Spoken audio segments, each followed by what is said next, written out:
Namo Buddhaya. Herzlich willkommen auf unserem YouTube-Kanal. Auf diesem Kanal sprechen wir über den Buddhismus. Der Buddhismus ist ein Lehre, die Menschen auf der ganzen Welt lieben. In unserem ersten Video lernen wir eine besondere Person kennen. Heute finden wir heraus, wer ist Lord Buddha?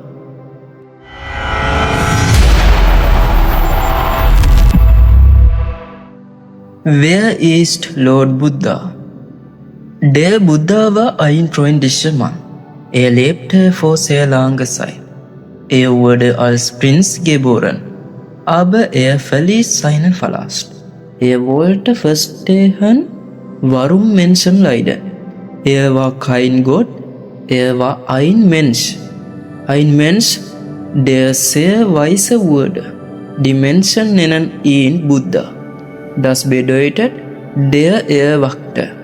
Er lehrte die Menschen, freundlich, ruhig und glücklich zu sein. Auch heute folgen viele Menschen seinen Lehren. Der Buddha wurde als normaler Mensch geboren. Sein Name war Siddhartha Gautama. Er wurde in Kapilavatthu geboren. Das liegt in heutigen Nepal. Sein Vater war König Shuddhodana. Seine Mutter war Königin Mahamaya.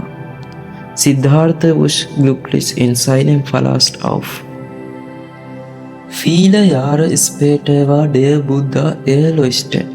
Ein Mann namens Drona Brahmin fragte ihn: Bist du ein Gott? Der Buddha sagte: Nein. Bist du ein Geist oder ein magisches Wesen?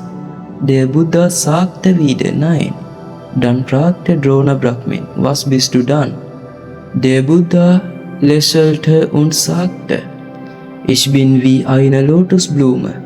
Die Lotusblume wächst ins Land, aber sie steigt nach oben und sie blüht schön und sauber. So war es auch bei mir. Ich wurde in dieser Welt geboren, aber ich habe das Leiden überwunden. Darum nennt man mich Buddha, den Erwachten. Was bedeutet Buddha? Buddha bedeutet der Erwachte. Es heißt aufwachen und verstehen. Ein Buddha sieht das Leben klar. Siddhartha wurde Buddha, weil er erwacht ist. Er wurde kein Gott.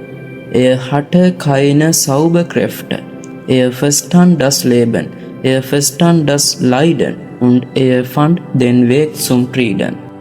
Der Buddha war ein Lehrer und er war ein gutes Vorbild. Ein guter Lehrer lebt, was er sagt. Der Buddha war freundlich und ehrlich. Er meditierte jeden Tag. Er lebte mit Weisheit. Darum vertrauten ihm die Menschen und darum folgten sie ihm.